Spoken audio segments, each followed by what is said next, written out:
સીતા અવતાર કથા ભાગ 14 અમરાપુરીનું અનુપમેય ઉદ્ઘાટન। આમ નવા ગોલોકધામ સ્થિત યમુનાજીની હવેલી પરના આજના બંને અભૂતપૂર્વ કાર્યક્રમો યાદગાર રીતે અને રંગેચંગે પરિપૂર્ણ થઈ ગયા પછી તો સર્વપ્રથમ પરમહંસાત્માઓએ વિદાય લીધી અને એમની પાછળ અન્ય આમંત્રિત ગોલોકવાસીઓ પણ સૌને જય શ્રી કૃષ્ણ અને જય શ્રી રાધે કહેતા પ્રસ્થાન કરી ગયા। હવે નાટ્યગૃહ મધ્યે ઉપસ્થિત રહ્યા એ 10 ભગવત સ્વરૂપો, જેમાં અતિથિ વિશેષ તરીકે પધારેલા પેલા ત્રિયુગલ સ્વરૂપોની સાથે ગોલોકેશ્વર શ્રી કૃષ્ણ, ગોલોકેશ્વરી શ્રી રાધાજી, ચંદ્રાવલીજી તથા યમુનાજીનો સમાવેશ થતો હતો, જેઓ હવે વિદાય લેવાની રાહ જોતા એક બાજુ ઠાડા રહ્યા હતા। ત્યાં જો યજમાન મહોદયા શ્રી યમુનાજીએ પોતાના લાગણીશીલ સ્વભાવ મુજબ અત્યંત ભાવસભર આગ્રહ કર્યો કે છેલ્લે મધુરાસવનું પાન કરીને પછી જ આપણે છૂટા પડીએ, કેમ કે હવે પછી તો કોણ જાણે ક્યારે આપણે આ રીતે ભેગા થઈશું। અને એમની ભાવનાને અનુમોદન આપતા ચંદ્રાવલીજીએ ટહુકો પૂર્યો, હા પ્રભુ, ખરી વાત છે। ન જાણ્યું જાનકીનાથે સવારે શું થવાનું છે, એનું તો હવે કાયમ માટે એક અવિસ્મરણીય સંભારણું બની ગયું છે, માટે પધારો।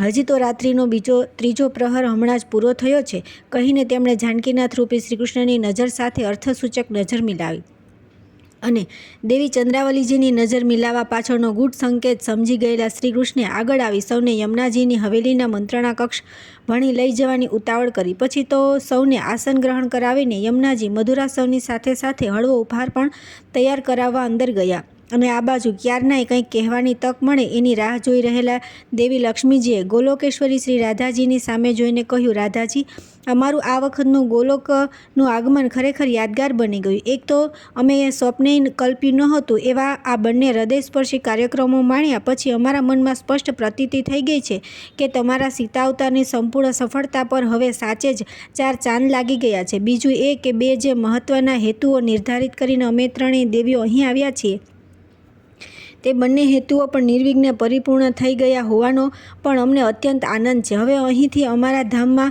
પરત જવાની ક્ષણો નજીક આવતી જાય છે, ત્યારે રહીને અમને જે એક વાતનો વસવસો રહી ગયો છે તે મનમાં સતત ખટક્યા કરે છે, કહીને લક્ષ્મીજીએ ઊંડો નિશ્વાસ નાખ્યો। રાધાજી કંઈ પણ પ્રત્યુત્તર આપે તે પહેલાં ચંદ્રાવલીજીનો નયન સંકેત સમજી ગયેલા મહામુત્સદ્દી ગોલોકેશ્વરે ચર્ચાની બાજી પોતાના હાથમાં લઈ લેતા લક્ષ્મીજીની સામું જોઈ પૂછી જ નાખ્યું, દેવી, શું હું જાણી શકું ખરો કે આપ આ કયા હેતુઓ નિર્ધારિત કરીને અત્રે પધાર્યા હતા અને હજી કંઈ વાતનો વસવસો આપના મનમાં ખટક્યા કરે છે? લક્ષ્મીજીએ સતી પાર્વતીજીની સામે જોયું એટલે તરત જ પાર્વતીજી બોલ્યા, દિયરજી, તમારા પહેલા જ પ્રશ્નનો જવાબ હું જ આપી દઉં છું। અમારો પહેલો હેતુ હતો સ્વર્ગના દેવતા વિશ્વકર્માએ ગોલોકેશ્વરી શ્રી રાધાજીના અંગત માર્ગદર્શન હેઠળ નવા ગોલોકધામનું અને એમાંય તે દેવી રાધાજીના અલૌકિક રાધાભવનનું જે નિર્માણ કર્યું છે તેનું સાદ્યંત અવલોકન કરવું, આ પ્રથમ હેતુ આજે સાયંકાળે રાધાજીની કૃપાથી નિર્વિઘ્ને પરિપૂર્ણ થઈ ગયો। તેમણે અમને પોતાના રાધાભવનની જ નહીં અન્ય નૂતન નિવાસસ્થાનોની અને વિશિષ્ટ ગૃહોની અદ્યતન સુવિધાઓથી સુપેરે સુમાહિતગાર કરી દીધા છે। હવે અમારો બીજો હેતુ હતો આગામી સીતા જયંતીના રોજ નવી સ્વર્ગભૂમિનું યાને કે અમરાપુરીનું મંગલ ઉદ્ઘાટન કરવા શ્રી રાધાજીને વિષ્ણુલોકમાં પધારવાનું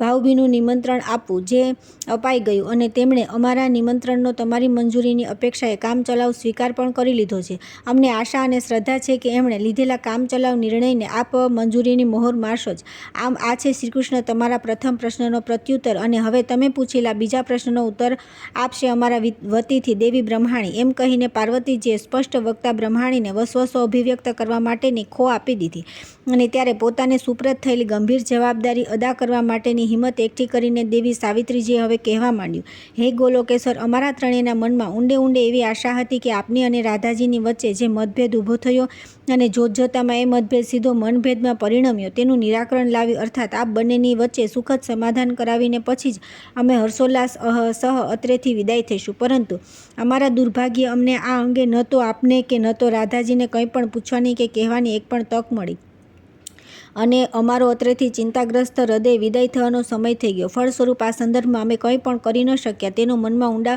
વસવસો રહી ગયો। તેમ છતાં હજી મને ઊંડે એવો વિશ્વાસ અને શ્રદ્ધા છે કે ભલે અમે કંઈ ન કરી શક્યા કિંતુ અમારા પતિ પરમેશ્વરો તો કદાચ આજના આખા દિવસ દરમિયાન આ સંદર્ભમાં આપની સાથે કંઈ ચર્ચા જરૂર કરી હશે અને સમાધાન કરાવવા માટેની ભૂમિકા અવશ્ય ઊભી કરી હશે। આટલું કહીને સામે બિરાજેલા ત્રિદેવો સામે આશાભરી નજર દોડાવીને બ્રહ્માણીજી હજી તો વિરમ્યા નથી ને ત્યાં તો સામેથી સ્વયં વિષ્ણુ ભગવાને જ કહી દીધું કે ના હો સાવિત્રીજી, તમારા જેવી દશા અમારી પણ છે. આમ તો અમે એક બાબતમાં નિશ્ચિંત થઈને જ અત્રે આવ્યા હતા કે તમારી જેમ ગોલોકેશ્વરને અમરાપુરીમાં યોજાનાર પરિસંવાદનું ઉદ્ઘાટન કરવા સારું પધારવાનું નિમંત્રણ અહીં આવી ગયું આપવાનું હતું જ.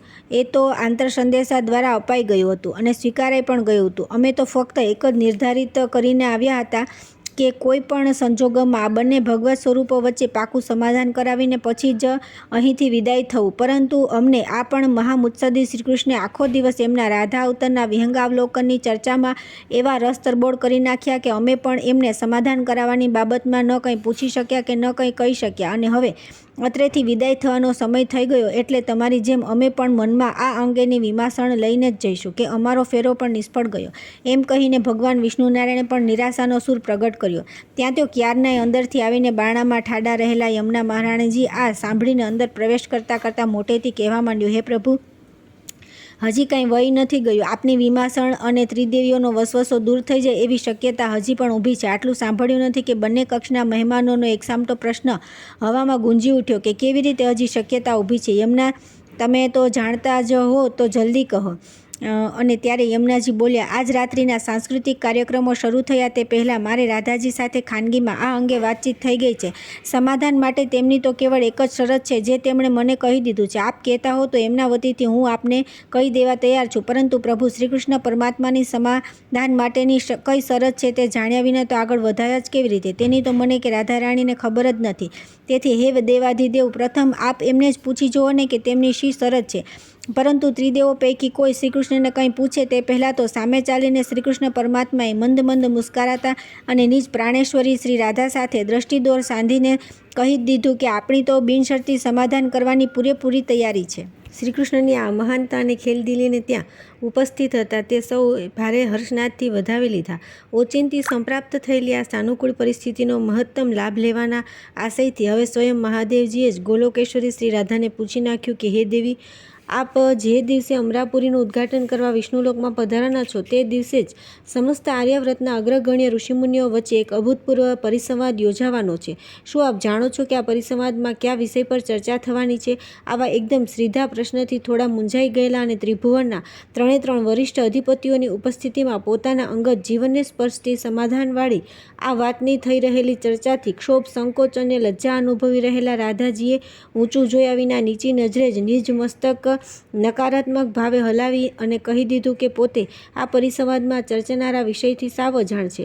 અને ત્યારે એકદમ આશાવાદી થઈ ગયેલા બ્રહ્માજીએ પોતે જ કહી દીધું કે રાધિકે એ પરિસંવાદ 2 દિવસ ચાલવાનો છે અને એમાં 2 વિષયો પર આર્યાવ્રતના ઋષિમુનિઓ પોતાના પ્રતિભાવો પ્રદર્શિત કરવાના છે. એક તો તમારા સીતા અવતારનું તલસ્પર્શી મૂલ્યાંકન કરવાના છે અને બીજું સીતા અવતારના ઉપક્રમે કોણે અન્યાય કર્યો છે તેનો સર્વાનુમતે નિર્ણય લેવાના છે.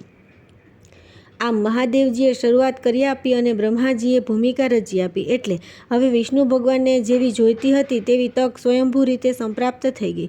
તેમણે એક વડીલની હેસિયતથી ઘરની નાની વહુને જાણે મીઠો ઠપકો આપતા હોય એવા પ્રેમભાવથી રાધાજીને ઉદ્દેશીને કહેવા માંડ્યું કે પ્રિય રાધે, આમ તો નારદ મુનિ દ્વારા અમને તે દિવસે જ જાણવા મળી ગયું હતું કે રિસાઈને પતિગૃહેથી પિતાગૃહે જતાં તમે પણ આવી જ કોઈ અપેક્ષા રાખી હતી ને? તમારે આર્યાવ્રતના અગ્રગણ્ય ઋષિમુનિઓ પાસે ન્યાય કરાવવો હતો ને? તો એ હવે થઈને જ રહેશે અને એ પણ તમારી બંનેની ઉપસ્થિતિમાં. તો પછી હવે તમારે બંનેને આમ એકબીજાથી વિખૂટા પડીને સીતા જયંતીના દિવસ સુધી એકબીજાના વિયોગમાં દોયલા દિવસો પસાર કરવાની શી જરૂર છે? શ્રીકૃષ્ણ તો પોતે બિનશરતી સમાધાન કરવા તૈયાર જ છે એમ કહી દીધું છે. તો પછી કહી દો ને રાધે, તમારી શી શરત છે? રાધાજી તો શરમના માર્યા કંઈ પણ બોલવાની સ્થિતિમાં ન હતા. તેથી તેમણે પોતાની સામે અપલક નિહાળી રહેલા યમુનાજીને નેત્ર ઇશારો કરી દીધો અને એમનો ઇશારો સમજી ગયેલા યમુના મહારાણીએ નિખાલસ ભાવે કહી દીધું કે પ્રભુ, અમારા રાધારાણી પહેલેથી જ બહુ સ્વમાન પ્રિય છે. તેથી જો તેઓ સ્વામી શ્રી કૃષ્ણની જેમ કોઈ પણ જાતની શરત મૂક્યા વિના જાણે પોતે હારી ગયા છે એવા ભાવથી ચૂપચાપ કૃષ્ણ ભવનમાં આવી જશે તો ગોલોકવાસીઓ આગળ એમનું નીચું પડી જશે. તેથી પોતાનો સ્વમાન ભંગ ન થાય અને પોતાનો હાથ ઊંચો રહે એટલા ખાતર તેઓ એટલું જ ઈચ્છે છે કે આવતીકાલે સવારે સ્વામી શ્રી કૃષ્ણ પોતાની ગરુડ નૌકા લઈ એમને તેડવા માટે રાધા ભવનમાં આવે. બસ એમની માત્ર આટલી જ શરત છે. આટલું સાંભળ્યું નથી કે આનંદમાં આવી ગયેલા ભોળા શંભુએ કહી દીધું, ઓહ, આ તે કાંઈ શરત છે? પતિ પત્નીને તેડવા માટે એમના પિયરમાં જાય. એ તો આર્યાવ્રતની પરંપરા છે. શ્રી કૃષ્ણ રાધાજીને તેડવા નહીં, શ્રી રામ સીતાજીને તેડવા આવતીકાલે અવશ્ય જશે. એટલું જ નહીં, વરની જોડે અવસર અણવર પણ જાય એવા ભાવથી અમે ત્રિદેવો પણ જાનકીજીને તેડવા આવીશું. બોલો પછી કંઈ? સૌએ તાળીઓના ગડગડાટથી મહાદેવજીની આ દરખાસ્તને વધાવી લીધી. હવે મહાદેવજીએ તો ભોળા ભાવે લાગણીવશ થઈને થોડું વધારે પડતું કહી દીધું, પરંતુ આખરે તો તેઓ ત્રણેય ત્રિભુવનના દેવાધિદેવો હતા. પરિણામે પોતાના ઐશ્વર્યનો ભંગ ન થઈ જાય તે ખાતર વિષ્ણુનારાયણ હવે કહેવું પડ્યું કે આમે તે અમારા ત્રિદેવોને નવું ગોલોકધામ તથા એમાંય તે જેના બહુ વખાણ સાંભળ્યા છે તે એમનું રાધાભવન જોવાનું બાકી જ છે ને. એ જોઈને જઈશું તો જ અમને વિષ્ણુલોકમાં જઈને અમારા નવા સ્વર્ગનું યાને અમરાપુરીનું નવનિર્માણ કયા દ્રષ્ટિકોણથી કરાવવું તેનો ખ્યાલ આવશે ને. તેથી અત્રે વિદાય થતાં પહેલાં રાધા, અમારે તમારે ત્યાં આવવું જ હતું, જે હવે મહાદેવે કહ્યું તે નિમિત્તે સાકાર થશે. આમ કહી વિષ્ણુ ભગવાને મહાદેવજી અભિવ્યક્ત કરેલી અણવરવાળી અભિલાષાને સહેતુક બનાવી દીધી. હવે બ્રહ્માજીને થયું કે પોતાને પણ આમાં કંઈક ઉમેરી દેવું જરૂરી છે. તેથી તેઓ બોલ્યા, અને રાધા, અમારી ત્રિદેવો તો હજી તમારી મહેમાન જ છે અને આજની રાત તમારે ત્યાં રોકાવાની છે, એટલે અમને અમારા વાહનો પર અમારી સાથે લઈ જવા માટે થઈને પણ અમારે કાલે સવારે તમારા મહેમાન તો થવાનું જ છે, અને તેથી અમારે અમારી ધર્મપત્નીઓને તેડવા માટે જે આવવાનું હતું તે આ નિમિત્તે હવે ફળીભૂત થશે. વાત બરાબર ગોઠવાઈ ગઈ. ત્યાં તો અંદરથી અનાજા અને પદ્મજા અન્ય સેવિકાઓની સાથે ઉપહાર અને મધુરા સૌની સામગ્રી લઈને આવી ગઈ. એકદમ પ્રફુલ્લિત વાતાવરણમાં સૌએ હસી ખુશીથી વાતો કરતાં કરતાં ઉપહારની સામગ્રીને યથાયોગ્ય ન્યાય આપવા માંડ્યો. અત્યાર સુધી તદ્દન મૂક રહેલા રાધાજીને લાગ્યું કે ત્રિદેવો અને ત્રિદેવીઓથી છૂટા પડતા પહેલાં ગોલોકેશ્વરીની હેસિયતથી પોતાને પણ હવે કાંઈક તો કહેવું જ જોઈશે. તેથી તેમણે ધીમે રહીને કહ્યું, આદરણીય નીલકંઠજી, આપે આર્યાવ્રતની પરંપરા યાદ કરાવી એટલે હવે અમારે પણ એ પરંપરાનું યથાવત પાલન કરવું જ પડશે ને. પોતાની દીકરીને તેડવા કોઈ જમાઈરાજ પોતાના સખાઓને લઈ સસુર ગ્રહે પધારે ત્યારે કન્યાની માતા સૌને જમાડ્યા વિના તો ન જ જવા દે ને. ભલે મારી સીતા અવતારની માતેશ્વરી અત્યારે અહીં ઉપસ્થિત નથી, કિંતુ એમના વતીથી હું જ આપ સૌને આમંત્રણ આપી દઉં છું. આપ ત્રણેય ત્રિદેવોને આપના વરરાજાની જોડે ભોજનનો લાહો લઈને પછી જ જમી પરવારીને પરિતૃપ્ત થયેલી આપની ધર્મપત્નીઓ સાથે અમારે ત્યાંથી વિદાય થવાનું છે હો ને. ફરી પાછું હસાહસ થઈ.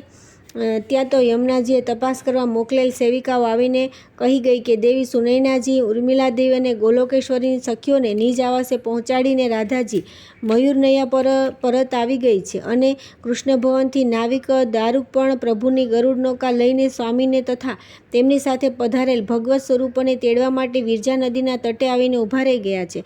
બસ પછી તો સૌથી પહેલાં શ્રી કૃષ્ણ પરમાત્મા બ્રહ્મા વિષ્ણુ મહેશને નિજ આવાસે લઈ જવા માટે વિદાય થઈ ગયા. તેમના ગયા પછી સાવિત્રીજી, લક્ષ્મીજી અને પાર્વતીજીને પોતાની સાથે પોતાના ભવન પર લઈ જતા પહેલાં રાધાજીએ એક સાથે બે કામ પતાવી દીધા.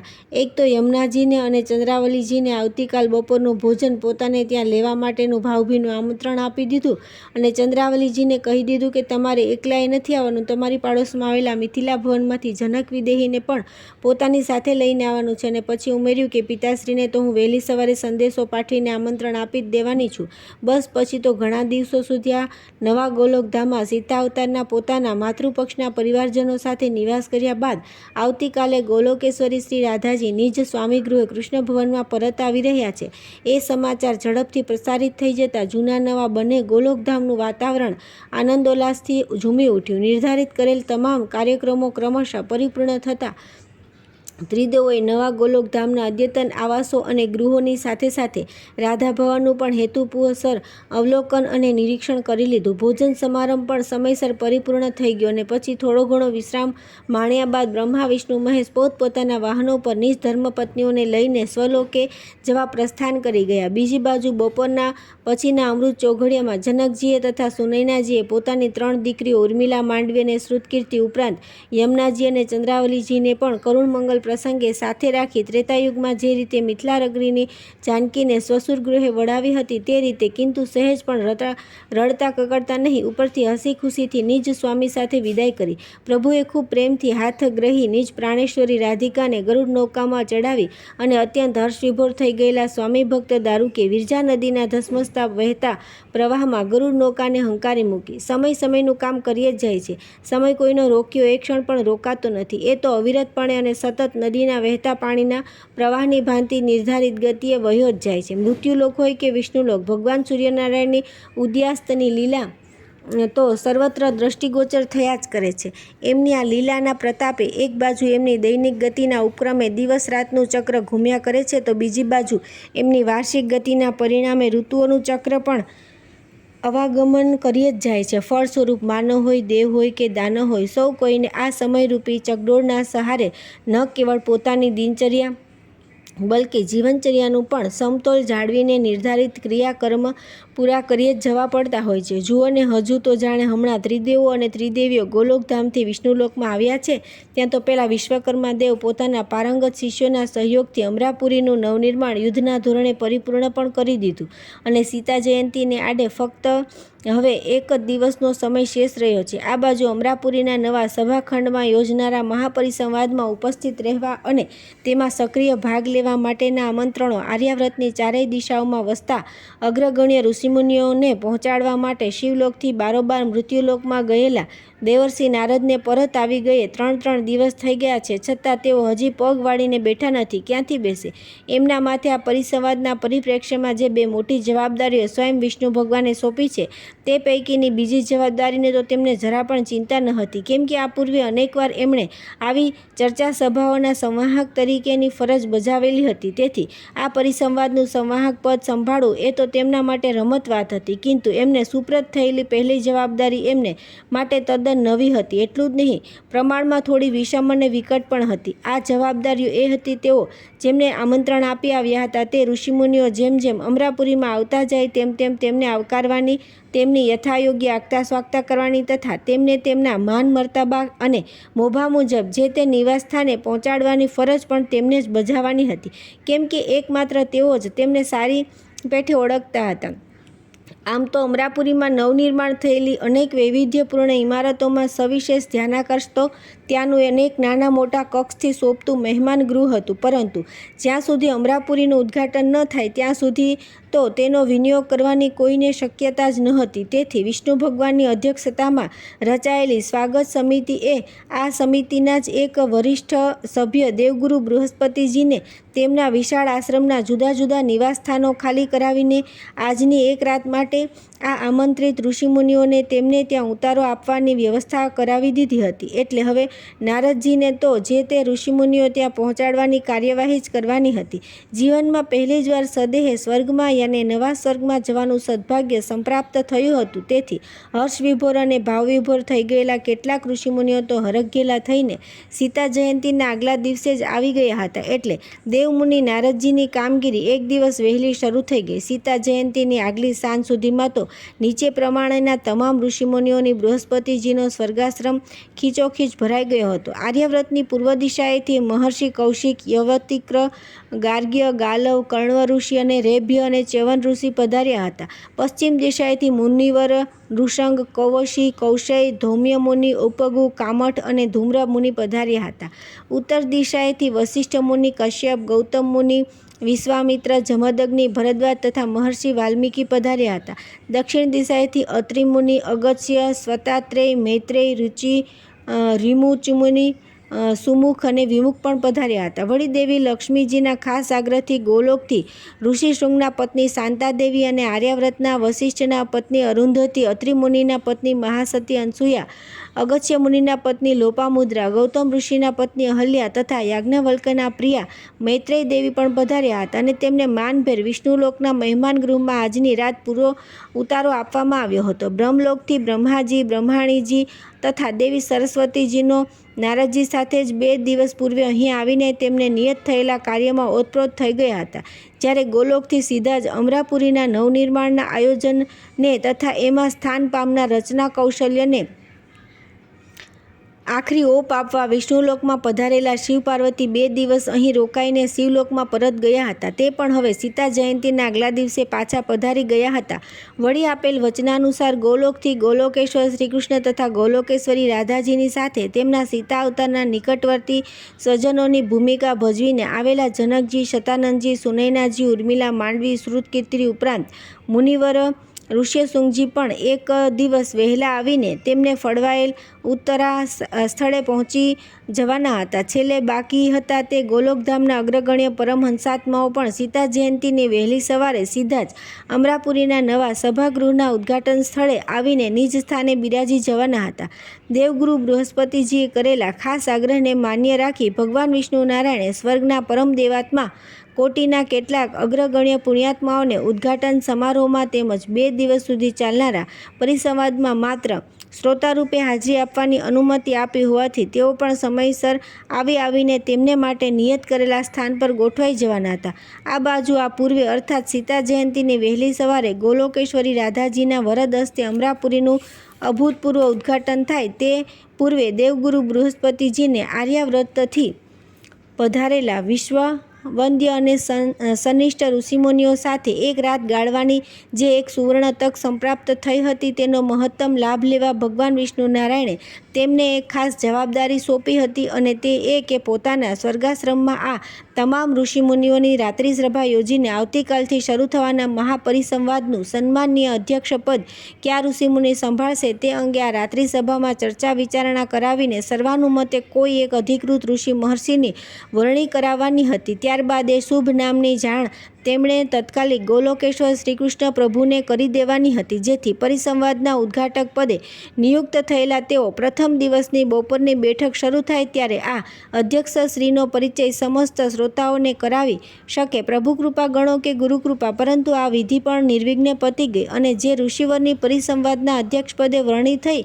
તેમનું નામઠામ ગુરુ બૃહસ્પતિજીએ શ્રીકૃષ્ણને એ જ વખતે જણાવી દીધું હતું કે જે સમયે તેઓ વિષ્ણુલોકના મહેમાન ગૃહેથી નિજ પ્રાણેશ્વરી રાધાજીને લઈને અમરાપુરીના સભાગૃહનું ઉદ્ઘાટન કરવા આવી રહ્યા હતા. બસ પછી તો સીતા જયંતીને બુધવારની સવારના પહેલા લાભ ચોઘડિયામાં ગોલોકેશ્વરી શ્રી રાધારાણી આ શુભ મંગલ ઉદ્ઘાટનની વિધિ કરવા નિજ પ્રાણેશ્વર શ્રીકૃષ્ણ પરમાત્મા સાથે સમયસર આવી પહોંચ્યા અને ત્યારે ત્રિભુવનના 3 દેવાધિદેવો પોતપોતાની ત્રિદેવીઓ સાથે ત્યાં ઉપસ્થિત જ હતા. એટલું જ નહીં, આર્યાવ્રતથી પધારેલ તમામ ઋષિમુનિઓ તથા ગોલોકથી અને સ્વર્ગલોકથી આ પ્રસંગ ખાસ આમંત્રિત કરાયેલ દેવ સમુદાય અને સ્વર્ગની અપ્સરાઓની ઉપસ્થિતિમાં અમરાપુરીની ઉદ્ઘાટન વિધિ તદ્દન નવી પ્રણાલી અનુસાર આ પ્રમાણે સંપન્ન થઈ ગઈ. સર્વપ્રથમ તો રાધાજી અમરાપુરીના એ અદ્યતન વિશાળ સભાગૃહના સોના ચાંદીથી મઢેલા કલાત્મક દ્વારને બંધ કરીને ત્યાં લટકાવવામાં આવેલ હીરા રત્ન જડિત તાળું દેવી સરસ્વતીના હસ્તમાની ચાંદીની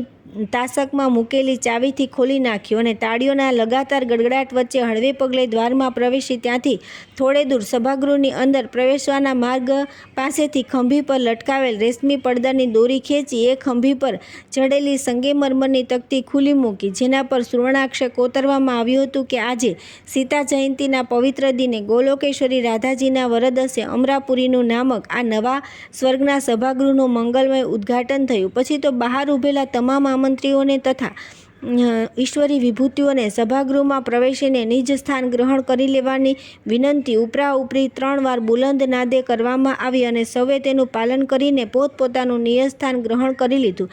દરમિયાનમાં સભાગૃહના રંગમંચ પર ગોઠવાયેલા 4 આસનો પર ક્રમશઃ રાધાજી, શ્રી લક્ષ્મીજી, શ્રી પાર્વતીજી અને શ્રી સાવિત્રીજીને બિરાજેલા શ્રોતા સમુદાયે સાનંદાશ્ચર્યભરી નજરે નિહાળ્યા.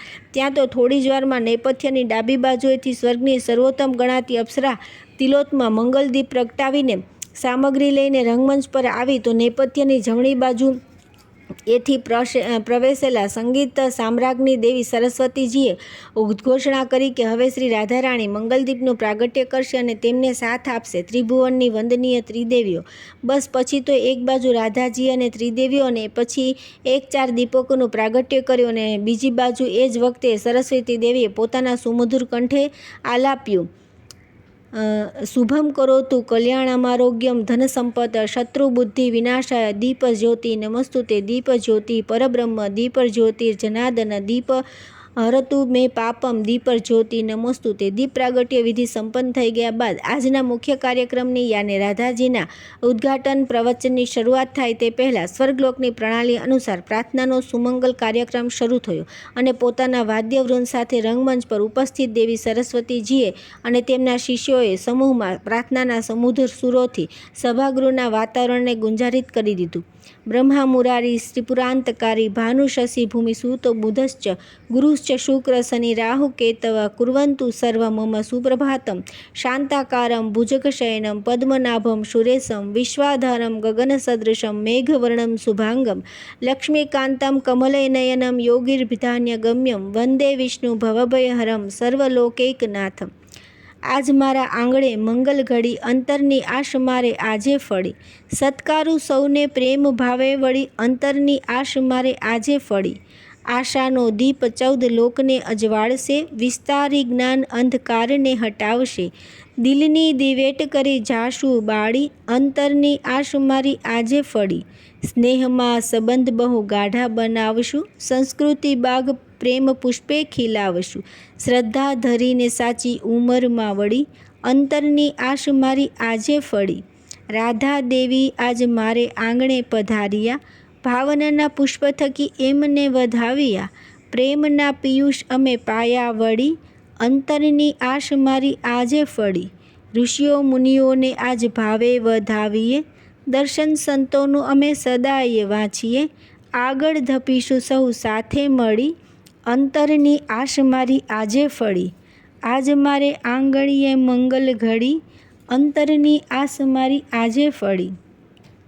પ્રાર્થનાની વિધિ સંપન્ન થઈ ગઈ. ત્યારબાદ નેપથ્યની ડાહી બાજુએથી સ્વર્ગની અપ્સરા રંભા એક સુવર્ણ થાળમાં કુમકુમ કેસર ચંદન અક્ષત આદિ સ્વાગતની સામગ્રી લઈને તો જમણી બાજુએથી સ્વર્ગની બીજી અપ્સરા મેનકા એક રૂપાના થાળમાં વિષ્ણુલોકના વિશ્વવિખ્યાત પારિજાતના પુષ્પોનો મગમગતો હાર લઈ રંગમંચ પર આવી ગઈ. હવે બ્રહ્માણી સાવિત્રી દેવીએ ઉત્તિષ્ઠ થઈ પ્રસન્ન વદને ઠાડા રહેલા રાધારાણીના ગોર લલાટ પર પ્રથમ કેસર ચંદનની અર્ચના કરી અને ત્યારબાદ કુમકુમનું ઉર્ધ્વ પુંડ તિલક કરી તેના પર અક્ષત ચોડ્યા બાદ એમના શ્રીકંઠમાં પારિજાતનો પુષ્પહાર પહેરાવીને ભાવભીનું સ્વાગત કર્યું જેને સમસ્ત શ્રોતાગણે તાળીનાદથી વધાવી લીધું. હવે દેવી લક્ષ્મીજી પોતાનું સ્વાગત પ્રવચન અભિવ્યક્ત કરવા ઊભા થયા અને બે હાથ જોડી ઉપસ્થિત સર્વે દેવાનુભાવોને વંદન કરીને બોલ્યા કે હે પ્રાતસ્મરણીય દેવાધિદેવો સન્માનીય ઋષિવરો મુનિવરો આમંત્રિતો સર્વે મહેમાનો તથા ગોલોકવાસી અને સ્વર્ગનિવાસી પુણ્યાત્માઓ તથા દેવાત્માઓ આજે આપણે આંગણે પધારેલા મુખ્ય મહેમાન મહોદય ગોલોકેશ્વરી રાધિકાજીનો પરિચય મારે આપવાનો હોય જ નહીં કેમ કે તમારામાંથી ભાગ્યે જ કોઈ હશે કે જે એમને નામ કામ ને ઠામથી ઓળખતું નહીં હોય. તેમ છતાં પ્રણાલી અનુસાર તેમની પરિચય વિધિમાં હું તો માત્ર એટલું જ કહેવા માગું છું કે અત્રે આયોજિત 2 દિવસના મહાપરિસંવાદના કેન્દ્રમાં તેઓ શ્રી જે છે કે આ પરિસંવાદમાં જેની વિશદ ચર્ચા વિચારણા અને તલસ્પર્શી મૂલ્યાંકન થવાનું છે તે સીતા અવતારના નાયિકા સીતાજી એ બીજા કોઈ નથી. આપણી સન્મુખ બિરાજેલા આ દેવી રાધાજી પોતે જ છે. એમના સીતા અવતાર દરમિયાન આવિર્ભૂત થયેલી પ્રાદુર્ભાવથી તિરોભાવ સુધીની મુખ્ય ઘટનાઓ તો દેવી સરસ્વતીના માર્ગદર્શન હેઠળ એમની ચિત્રકળા વિશારદ સેવિકાઓએ ભારે જહેમતથી ચિત્રાંકન કરીને આ સભાગૃહની 4 દિવાલો પર પ્રદર્શનાર્થે રજૂ કરી છે જેનું આ 2 દિવસો દરમિયાન તમે અવલોકન કરશો તો તમને ઘણું બધું જાણવા મળશે.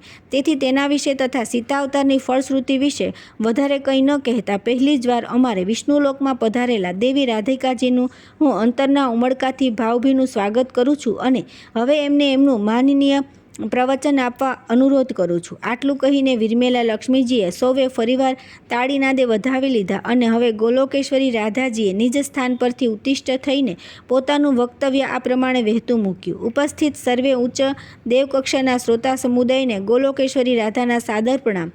હે સ્વજનો, પહેલેથી ચોખવટ કરી લઉં છું કે પ્રવચનો આપવા હું ટેવાયેલ નથી. અલબત્ત મારા ગોલોકધામમાં હું પ્રસંગોપાત ઉદ્બોધનો અવશ્ય કરું છું પરંતુ ત્યાંના શ્રોતાત્માઓ મારા પરિવારજનો જ હોય છે એટલે એમની આગળ બોલતા મને કોઈ જાતનો ક્ષોભ કે સંકોચ ન થાય એ સ્વાભાવિક છે. કિંતુ આજે અત્રે ઉચ્ચતમ કક્ષાનો શ્રોતા સમુદાય ઉપસ્થિત છે તેવા સમુદાય આગળ જાહેરમાં વક્તવ્ય આપવાનો અમારો પ્રથમ પ્રયાસ હોવાથી કદાચ આપને મારું ઉદ્બોધન અરુચિકર કે નીરસ લાગે તો હું પહેલેથી ક્ષમા પ્રાર્થી છું.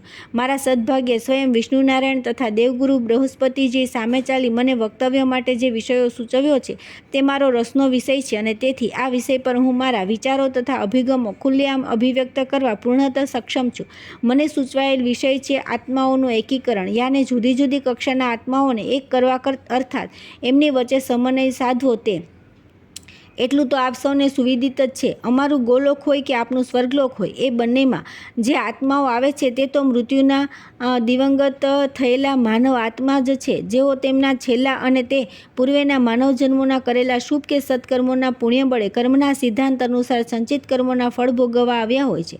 હું યમલોકમાં જનારા દુરાત્માઓ કે દુષ્ટાત્માઓની વાત જાણી જોઈને નથી કરતી, કેમ કે યમલોકમાં યાને નરકમાં સ્થાન પામનારા એ અધમ કોટીના પાશાત્માઓ સાથે આપણે બંને લોકના યાને ગોલોકના અને સ્વર્ગલોકના પુણ્યાત્માઓનું એકીકરણ કરવાની યા સમન્વય સાધવાની કોઈ શક્યતા જ નથી. જે કંઈ શક્યતા છે તે તો આપણે બંને લોકમાં સ્થાન પામેલા પુણ્યાત્માઓની વચ્ચે છે, જેમનું પ્રથમ ઉર્ધ્વીકરણ અને પછી તેમનું એકીકરણ કેવી રીતે થઈ શકે તેને લગતી છે. આપણા બંને લોકમાં પ્રવેશ પામેલા પુણ્યાત્માઓ એક બાબતમાં સમકક્ષ છે, અને તે એ કે તેમણે છેલ્લા અને તે પૂર્વેના અનેક માનવ જન્મો યાને માનવ અવતારો દરમિયાન કરેલા સત્કર્મોના ફળ સ્વરૂપે જ તેઓ કાં અમારે ત્યાં ગોલોકમાં અથવા તમારે ત્યાં સ્વર્ગલોકમાં સ્થાન પામવા ભાગ્યશાળી નીવડ્યા છે. અલબત્ત અહીં એક પાયાનો પ્રશ્ન એ ઉપસ્થિત થાય છે કે એવા તે કયા માપદંડથી એ સુનિશ્ચિત થાય છે કે દિવંગત માનવના પુણ્યાત્માને ગોલોકમાં સ્થાન આપવું કે સ્વર્ગલોકમાં? આ બહુ ગહન બાબત છે, જેની માહિતી હું આપને હમણાં નહીં, સૌથી છેલ્લે પ્રદાન કરીશ. તાળીઓના ગડગડાટથી ઉપસ્થિત પરમ હંસાત્માઓએ અને પરમ દેવાત્માઓએ રાધાજીની આ જાહેરાતને વધાવી લીધી, કેમ કે આ બંને કક્ષના પુણ્યાત્માઓ માટે આ માહિતી ખૂબ જ રુચિકર અને અત્યંત રસપ્રદ હતી. હવે રાધાજીએ પોતાના વક્તવ્યના વિષયને કેન્દ્રમાં રાખીને કહેવા માંડ્યું કે હે આત્મીયજનો, પ્રથમ હું આત્માના ઉર્ધ્વીકરણની વાત કરું છું. તમારે ત્યાં સ્વર્ગલોકમાં નીચેથી ઉપરના ક્રમ 4 પ્રકારના આત્માઓ નિવાસ કરે છે: સદાત્માઓ, પુનિતાત્માઓ, જ્ઞાનાત્માઓ અને છેલ્લે અત્રે બિરાજ્યા છે તે પરમ દેવાત્માઓ. જ્યારે અમારા ગોલોકમાં નીચેથી ઉપરના ક્રમે 7 પ્રકારના આત્માઓ નિવાસ કરે છે: પુણ્યાત્માઓ, વિશુદ્ધાત્માઓ, દિવ્યાત્માઓ, મુક્તાત્માઓ, સિદ્ધાત્માઓ, પ્રબુદ્ધાત્માઓ અને અત્રે આમંત્રિત કરાયા તે પરમહંસાત્માઓ. તમે કદાચ એવું માનવા પ્રેરાયા હશો કે તમારે ત્યાંના પ્રથમ કક્ષાના સદાત્માઓ ક્રમશઃ ઉર્ધ્વીકરણ પામતા પામતા છેલ્લે ચોથી યાની પરમ દેવાત્માની કક્ષાએ પહોંચતા હશે, જ્યારે અમારે ત્યાંના પ્રથમ કક્ષાના પુણ્યાત્માઓ ક્રમશઃ ઉર્ધ્વીકરણ પામતા પામતા છેલ્લે 7મી યાની પરમહંસાત્માની કક્ષાએ પહોંચતા હશે. પરંતુ આ માન્યાના તદ્દન ભ્રામક છે. અહીં પાયાનો ભેદ એ છે કે તમારે ત્યાંના પ્રથમ કક્ષાના તમામ સદાત્માઓનું દ્વિતીય કક્ષાના પુનિતમાં ઉદ્ધ્વીકરણ થતું નથી, કેમ કે તેમને પ્રાપ્ત થયેલું સ્વર્ગ પ્રાપ્તિનું આ પ્રથમ સોપાન કાવ ચલાવ હોય છે. હજી તો તેમનો પૂર્વજન્મમાં કરેલા અનેક અસત્કૃત્યોનું ફળ ભોગવવા યમલોકમાં યાને નરકમાં પાછા જવાનું બાકી છે. આ તો દિવંગત થયા પછી સીધા નરકમાં ન જતા તેઓ લોભ અને માયાવશ તમારે ત્યાં પહેલું સ્વર્ગીય સુખ ભોગવા લેવાની દાનતથી આવ્યા હોય છે, અને તે ભોગવી લીધા પછી તેમને નરકમાં જવાનું તો બાકી જ રહે છે. જ્યારે અમારે ત્યાંની પ્રથમ યાની પુણ્યાત્મા કક્ષામાં જેમને સ્થાને મળ્યું છે તે કામ ચલાવ નથી, તે કાયમી છે, કેમ કે આ જીવાત્માઓ ગત જન્મમાં કે અગાઉના જન્મમાં કરેલા થોડા ઘણા અનૈતિક કૃત્યોનું દુષ્ફળ ભોગવી લીધા પછી જ અમારે ત્યાં આવ્યા હોય છે. હવે તેમને યમલોકમાં યાને નરકમાં પાછા જવાનું છે જ નહીં, તેથી તેમનું ઉર્ધ્વીકરણ ઝડપથી શક્ય બને છે. અમારું ઉર્ધ્વીકરણ આયોજન આ પ્રમાણે સુવ્યવસ્થિત છે: પ્રથમ કક્ષાના પુણ્યાત્માઓ ચંદ્રાવલીજીની નિશ્રામાં, બીજી કક્ષાના વિશુદ્ધાત્માઓ યમુનાજીના આધિપત્ય હેઠળ, ત્રીજી અને ચોથી કક્ષાના યાને દિવ્યાત્માઓ અને મુક્તાત્માઓ મારા હાથ નીચે, અને છેલ્લી 3 કક્ષાના અર્થાત સિદ્ધાત્માઓ અને પ્રબુદ્ધાત્માઓ અને પરમહંસાત્માઓ મારા સ્વામી ગોલોકેશ્વર શ્રીકૃષ્ણ પરમાત્માની સીધી દેખરેખ હેઠળ તેમને કક્ષાનુસાર નિયત થયેલી સત્પ્રવૃત્તિઓ કરે છે. એટલું જ નહીં, આ 7 કક્ષાના ગોલોક સ્થિત આત્માઓ ધારણા, ધ્યાન અને સમાધિ આ 3 અંતરંગ સાધનો દ્વારા યોગ સાધના પણ કરે છે. સમયાંતરે તેમની કસોટીઓ પણ લેવાય છે, અને તેમાં ઉત્તીર્ણ થનારનું એ જે કક્ષમાં હોય તેનાથી ઉપરની કક્ષામાં ઉર્ધ્વીકરણ કરવામાં આવે છે. આટલું સાંભળ્યું નથી કે પ્રભાવિત થઈ ગયેલા આર્યાવ્રતના ઋષિમુનિઓએ અદ્ભુત એવા હર્ષનાદ સાથે રાધાજીની અત્યાર સુધીની ગોપનીય રહેતી આ માહિતીને સાનંદ આશ્ચર્ય વધાવી લીધી. પ્રોત્સાહિત થઈ ગયેલા ગોલોકેશ્વરીજીએ હવે આગળ ચલાવ્યું કે હું જાણું છું ત્યાં સુધી તમારા સ્વર્ગલોકમાં આત્માનું ઉર્ધ્વીકરણની આવી કોઈ વ્યવસ્થા નથી, અને એ શક્ય પણ નથી, કેમ કે મેં આગળ જણાવ્યું તેમ તમારે ત્યાંના 4 કક્ષાના આત્માઓમાંથી એકમાત્ર પરમ દેવાત્મા સિવાયના બાકીની 3 કક્ષામાંથી મોટાભાગના આત્માઓને તેમના પુણ્યબળનો ક્ષય થતાં કાં તો નરકમાં જવાનું હોય છે અથવા તો પુનર્જન્મ લેવાનો હોય છે. તેમ છતાં મને એટલી તો ખબર છે જ કે તમારે ત્યાંના સદાત્માઓ વરુણદેવના આધિપત્ય હેઠળ, પુનિતાત્માઓ વાયુદેવની દેખરેખ હેઠળ, જ્ઞાનાત્માઓ સ્વયં દેવેન્દ્રની નિશ્રા હેઠળ, અને છેલ્લા પરમ દેવાત્માઓ તમારા દેવગુરુ બૃહસ્પતિના હાથ નીચે પોતપોતાના પુણ્યબળની અવધિ સમાપ્ત થાય ત્યાં સુધી મોટે ભાગે સ્વર્ગનું સુખ માણે છે. હવે ગોલોકેશ્વરી રાધાજીએ પોતાનું વક્તવ્યનું સમાપન કરતાં પૂર્વે પોતાને સુશ્રત થયેલો આત્માઓના એકીકરણ એ વિષય તરફ ગતિ કરતાં કહેવા માંડ્યું કે હે સન્માનીય ઋષિવરો, આત્માના ઉર્ધ્વીકરણને લગતી આટલી પાયાની માહિતીને આપણે સુગ્રાત કર્યા. હવે હું આત્માઓના એકીકરણનો તદ્દન નવો અને ક્રાંતિકારી અભિગમ જે મેં અને મારા સ્વામી શ્રીકૃષ્ણે વિચારી રાખ્યો છે તે હવે આપની સમક્ષ રજૂ કરું છું, જેમાં આટલી બાબતો સમાવિષ્ટ છે. પ્રથમ તો આ એકીકરણ યાને સમન્વય કેવળ બે જ કક્ષાના આત્માઓ વચ્ચે શક્ય છે. એક તો અમારા પરમહંસાત્માઓ અને બીજા તમારા પરમ દેવાત્માઓ. આ બંને કક્ષાના આત્માઓનું એક જ એકીકરણ થઈ શકે એમ છે. ફક્ત આ બે જ કક્ષાના આત્માઓ વચ્ચે આવો સમન્વય એટલા માટે શક્ય છે કેમ કે સર્વોચ્ચ કક્ષાના આ બંને ઉચ્ચાત્માઓની અંતિમ ઈચ્છા યાની શાશ્વત મહેચ્છા એટલી જ હોય છે કે પોતાની આત્મચેતનાને તેઓ પરબ્રહ્મ પરમાત્માની દિવ્ય ચેતનામાં વિલીન કરી દેવા માગે છે. શાસ્ત્રોએ તેમની આ અદમ્ય શાશ્વત અભિલાષાને હંસગતિ અને મોક્ષના નામે ઓળખાવી છે. આ સંદર્ભમાં અમે વિચારેલી યોજના એ પ્રકારની છે કે તમારે ત્યાંના સ્થાને સ્વર્ગલોકના જે પરમ દેવતાઓ ગુરુ બૃહસ્પતિની અંતિમ કસોટીમાંથી પાર ઉતરે અને અમારા ગોલોકના જે પરમહંસાત્માઓ ગોલોકેશ્વર શ્રીકૃષ્ણની દ્રષ્ટિએ સર્વોત્તમ જણાય એવા આ બંને સર્વોચ્ચ કક્ષાના પસંદ થયેલા પરમ કોટીના આત્માઓની એક નવી શ્રેણી યાની કક્ષા ઊભી કરવી અને તેનું નામકરણ કરવું.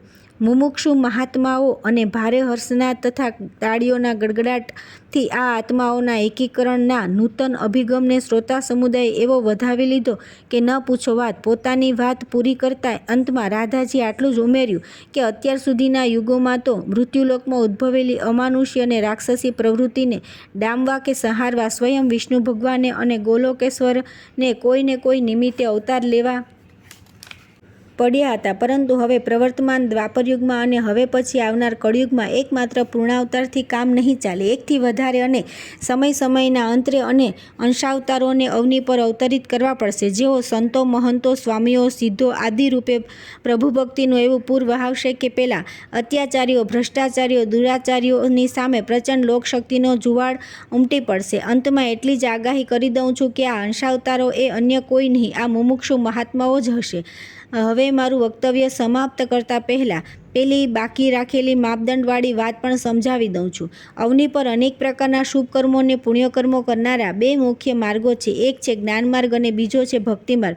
તમારે ત્યાં સ્વર્ગલોકમાં જે સદાત્માઓ પ્રવેશ મેળવે છે તેમણે જ્ઞાન માર્ગ ઈશ્વર આરાધના કરી છે, જ્યારે અમારે ત્યાં ગોલોકમાં જે પુણ્યાત્માઓ પ્રવેશ મેળવે છે તેમણે ભક્તિ માર્ગ ઈશ્વર ઉપાસના કરી હોય છે. ફળ સ્વરૂપ આર્યાવ્રતના મહાજ્ઞાની સંતો, વિદ્વજનો, સારસ્વતો ઇત્યાદિ દિવંગત થઈને તમારે ત્યાં આવે છે, જ્યારે આર્યાવ્રતના ભોળા અભણ પણ નિષ્કામ ભાવે ઈશ્વર ભક્તિ કરાવનારા ભાવિક ભક્તો અમારે ત્યાં પ્રવેશ મળે છે. બસ આ જ માપદંડથી આપણા બંને લોકમાં પુણ્યાત્માઓને સદાત્માઓને પ્રવેશ મળે છે. અસ્તુ. આમ રાધાજીએ પોતાને સુપ્રત થયેલ વિષય પર એવું મનનીય અને તર્કબદ્ધ વક્તવ્ય આપ્યું કે સમસ્ત શ્રોતા સમુદાય મંત્રમુગ્ધ થઈને રાધાજીને પ્રણમી રહ્યો. અંતે દેવી પાર્વતીજીએ પોતાની આગવી લાક્ષણિક શૈલીમાં આભારવિધિ સંપન્ન કરી અને તેની સાથે રંગમંચ પરનો મુખ્ય પડદો પાડી દેવામાં આવ્યો. પાછળ જાહેરાત થઈ કે હવે આજ બપોરના કાર્યક્રમ અંગે ખૂબ અગત્યની સૂચના આપવા હોવાથી હવે સર્વે શ્રોતાઓને થોડી ક્ષણ માટે નિજ આસન પર બિરાજી રહેવા હાર્દિક વિનંતી છે.